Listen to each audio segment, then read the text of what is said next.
Bismillahirrahmanirrahim. Assalamualaikum warahmatullahi wabarakatuh.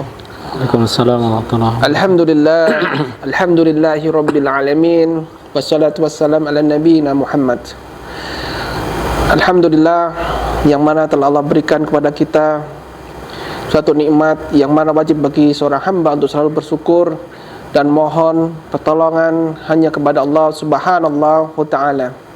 Dan juga tidak lupa salawat dan salam selalu tercurah kepada baginda kita Nabi Muhammad sallallahu alaihi wasallam, ummahatul mukminin, keluarga beliau, para sahabat dan mereka-mereka yang mengikutinya dengan baik hingga ila yaumil akhir.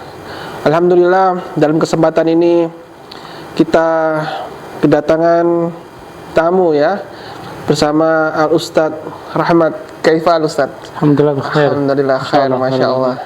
Dalam kesempatan ini kita akan sedikit mengulas perbincangan kita tentang umat, apalagi sekarang ini berkenaan dengan bulan Muharram, yang mana dalam kacamata umum bulan Muharram ini dianggap bulan yang mulia, betul Ustaz ya? Iya, naam.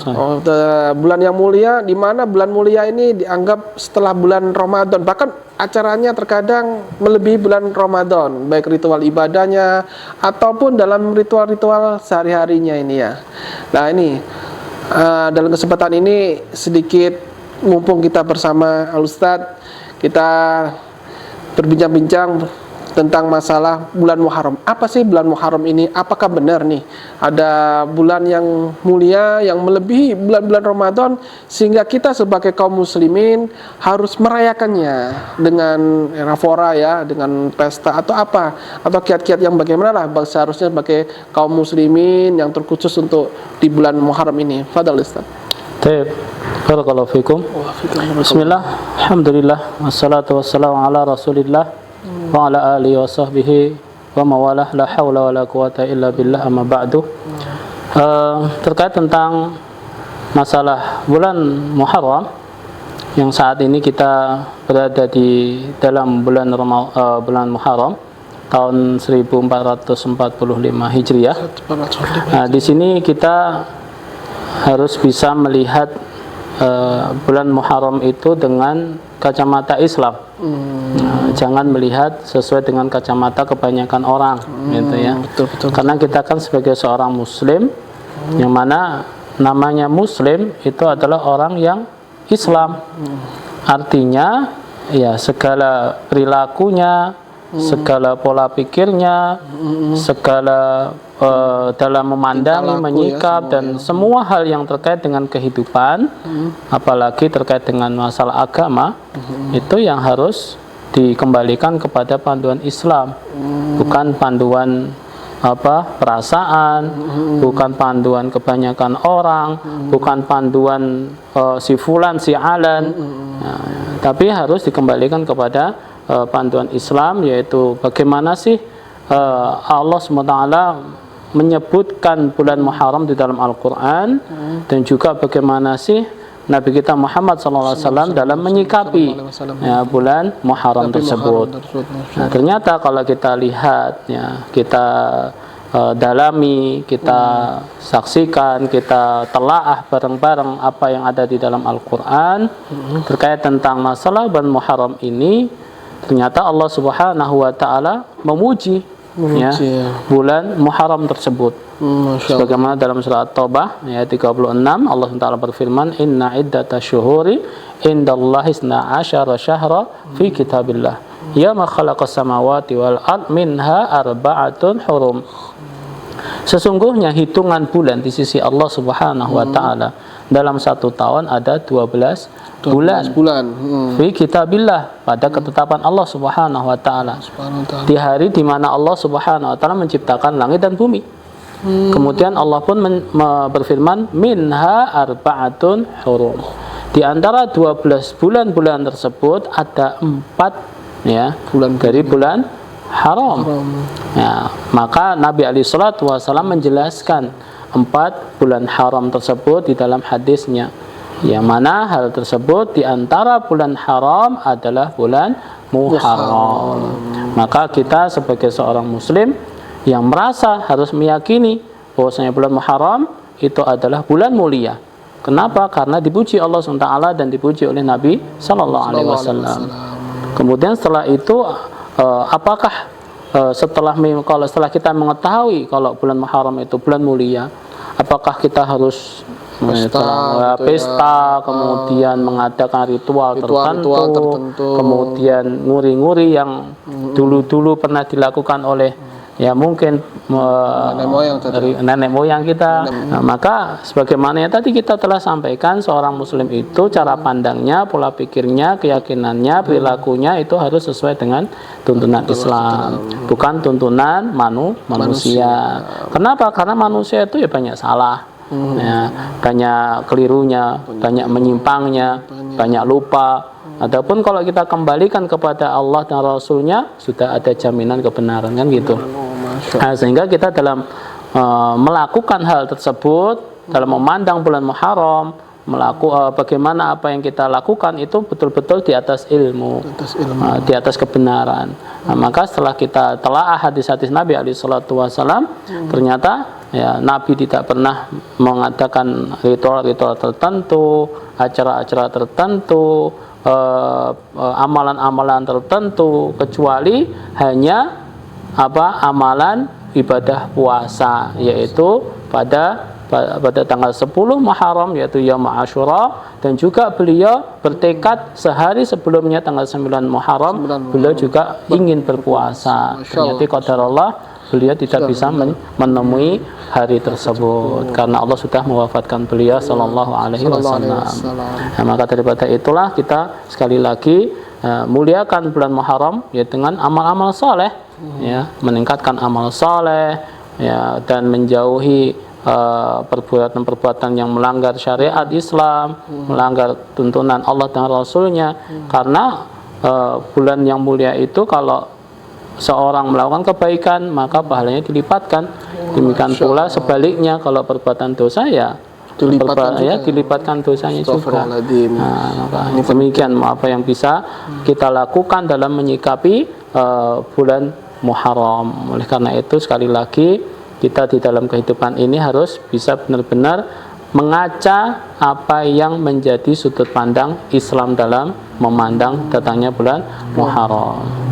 Masya Allah, begitu gamblang penjelasan kita kaum muslimin. Jadi memang diterangkan bahwasanya ada bulan-bulan yang memang bulan khusus ya, selain bulan-bulan Ramadan, bulan Muharram ya, tapi yaitu kita kembali, yaitu bukan karena hal yang lain, tapi kita kembali merujuk kepada Al-Quran dan Sunnah sebagaimana contohnya Rasulullah SAW bahwasanya dianjurkan untuk berpuasa di bulan Muharram.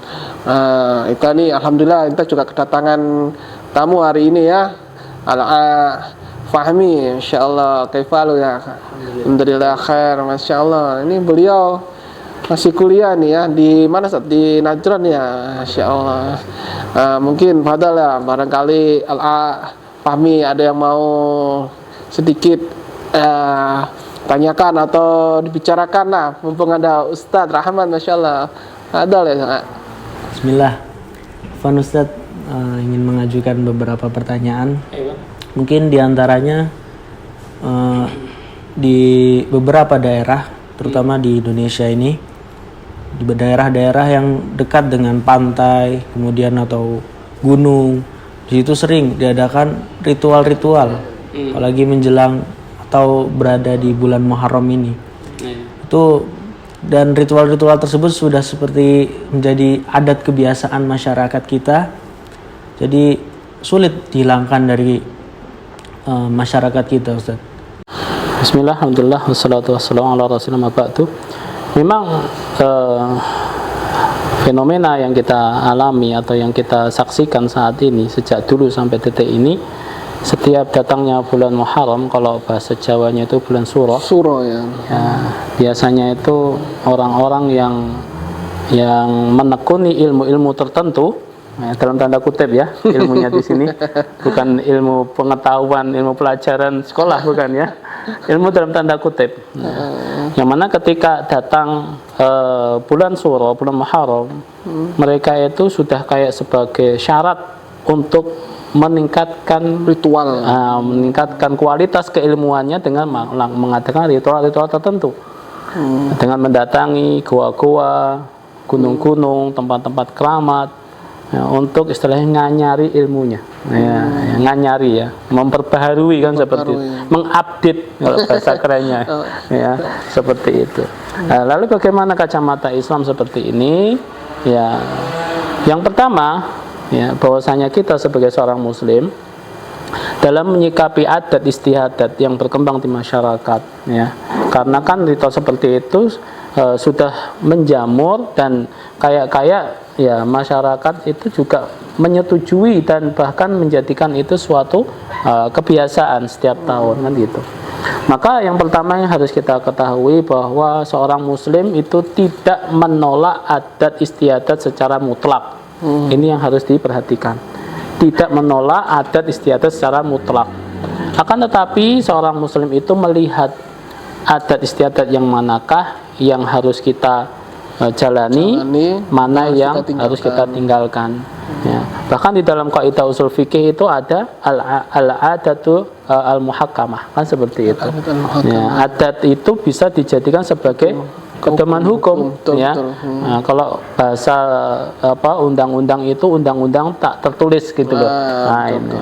Nah, maka kita sebagai seorang Muslim harus bisa menyikapi mana adat yang boleh, mana adat yang tidak diperbolehkan oleh syariat. Karena sekali lagi kita seorang Muslim, kita adalah hamba Allah, yang mana kita hidup di dunia ini harus sesuai dengan aturan-aturan Allah SWT. Karena kita kan hidup di buminya Allah, harus manut aturan Allah kan gitu. Betul. Nah, maka kita sebagai seorang Muslim seperti itu cara pandangnya, kita melihat maka adat yang dibolehkan, mana adat yang tidak diperbolehkan. Kalau dibolehkan kita laksanakan, kalau nggak dibolehkan apalagi di situ mengandung hal-hal yang mengandung kesyirikan, maka kita harus tinggalkan secara totalitas. Ini yang pertama. Yang kedua, bagaimana kita menangani, setelahnya menyikapi perbuatan-perbuatan seperti itu agar supaya hal itu bisa dihilangkan. Kalau kita berbicara dihilangkan, ya itu butuh proses tadi. Butuh proses yang hanya Allah yang tahu. Ya. Nabi Nuh alaihissalam saja 9 abad setengah, ya, berdakwah kepada kaumnya.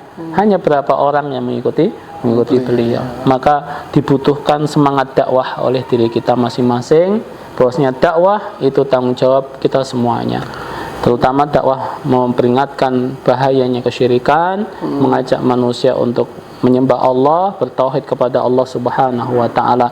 Karena dengan kita semangat berdakwah tauhid, keberkahan itu Allah akan turunkan ke negeri Indonesia ini. Sebagaimana yang Allah janjikan dalam banyak ayat dalam Al-Qur'anul Karim.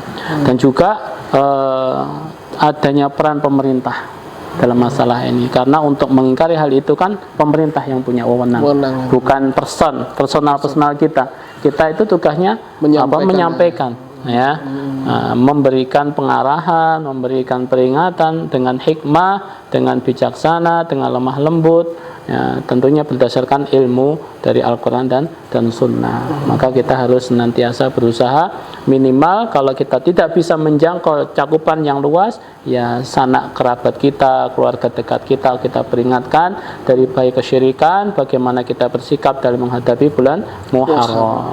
Seperti itu. Allah Ta'ala. Insyaallah, Masya Allah. Jazakumullah khairan Ustaz atas penjelasan ini. Jadi kita dalam penjelasan ini kita akan tahu bahwasanya ternyata bagi seorang kaum muslimin, terutama juga dai, kita dituntut harus paham juga ya istilahnya, harus sabar dalam penyampaiannya ya. Terus dengan tugas kita itu menyampaikan, terkadang memang banyak nih ya, kita tidak menghukumi beberapa orang, terkadang orang saklek ya langsung wah ini kemungkaran ini, harus inilah ini Ustaz ya.